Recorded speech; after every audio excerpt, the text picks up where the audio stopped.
एक सेठ बड़ा धार्मिक था और संपन्न भी था।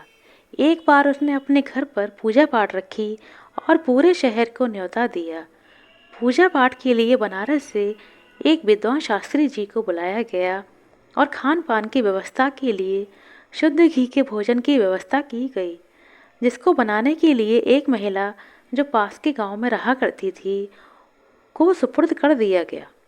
शास्त्री जी कथा आरंभ करते हैं, गायत्री मंत्र का जाप करते हैं और उसकी महिमा बताते हैं। फिर हवन पाठ इत्यादि होता है।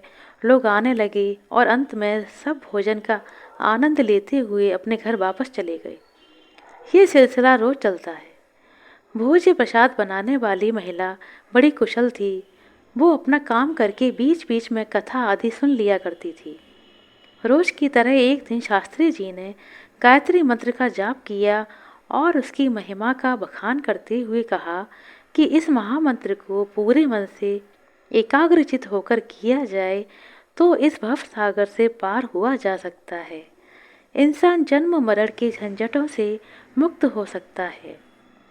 खैर, करते करते कथा का अंतिम दिन आ गया।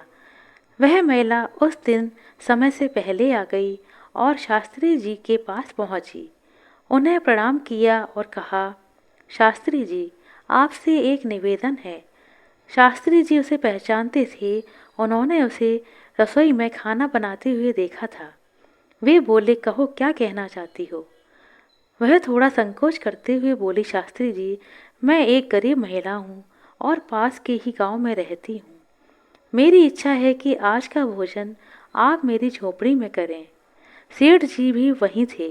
वो थोड़ा क्रोधित हुए, लेकिन शास्त्री जी ने बीच में उन्हें रोकते हुए उसका निमंत्रण स्वीकार कर लिया और बोले, आप तो अन्नपूर्णा हैं। आपने इतने दिनों तक स्वादिष्ट भोजन करवाया है। मैं आपके साथ कथा करने के बाद खाना खाने के लिए चलूँगा।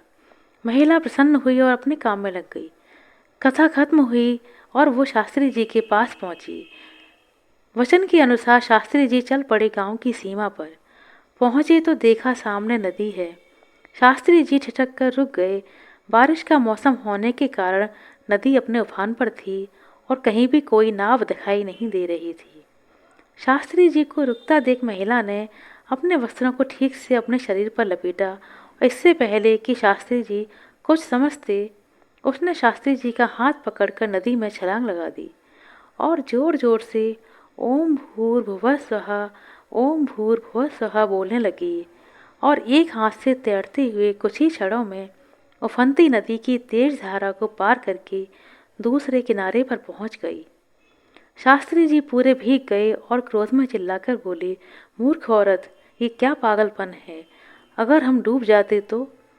महिला बड़े आत्मविश्वास से बोली, शास्त्री जी कैसे डूबते। आपका बताया मंत्र जो साथ में था। मैं तो पिछले 10 दिनों से इसी तरह नदी पार करके आती और जाती हूँ। शास्त्री जी बोले, क्या मतलब।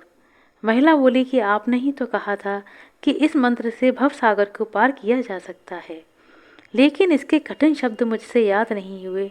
बस मुझे ओम भूर्भुवः स्वः यही शब्द याद हुए हैं। मैंने सोचा भव सागर तो निश्चय ही बहुत विशाल होता होगा जिसे इस मंत्र से पार किया जा सकता है। तो क्या आधा मंत्र से छोटी सी नदी पार नहीं होगी। और मैंने पूरी एकाग्रता से इस मंत्र का जाप करते हुए नदी को सही सलामत पार कर लिया। बस फिर क्या था, मैंने रोज के 20 पैसे इसी तरह बचाए और आपके लिए अपने घर आज की रसोई बनाई है। शास्त्री जी का क्रोध और झुंझलाहट अब तक खत्म हो चुका था। उसकी बातें सुनकर शास्त्री जी की आंखों में आंसू आ गए और बोले, माँ, मैंने अनगिनत बार इस मंत्र का जाप किया, पाठ किया और इसकी महिमा लोगों को बताई, पर तेरे भरोसे के आगे सब कुछ व्यर्थ रहा। इस मंत्र का जाप जितनी श्रद्धा से तूने किया है, उसके आगे मैं नतमस्तक हूँ। तू धन्य है। यह कहकर उन्होंने उस महिला के पैर पकड़ लिए और चरण स्पर्श किए। उस महिला को कुछ भी समझ में नहीं आ रहा था। वो बस खड़ी की खड़ी रह गई। शास्त्री जी भाव विभोर होकर आगे बढ़ गए और पीछे मुड़कर बोले, माँ चलो, भोजन नहीं कराओगी, मुझे बहुत भूख लगी है। आशा करते हैं दोस्तों आपको हमारी कहानी अच्छी लगी होगी। यदि कहानी पसंद आई हो तो कृपया लाइक कर दें, शेयर कर दें और हमारे चैनल पर नए हैं तो सब्सक्राइब कर लें। अपना कीमती समय देने के लिए बहुत बहुत धन्यवाद। मिलते हैं अगली वीडियो में, तब तक के लिए नमस्कार।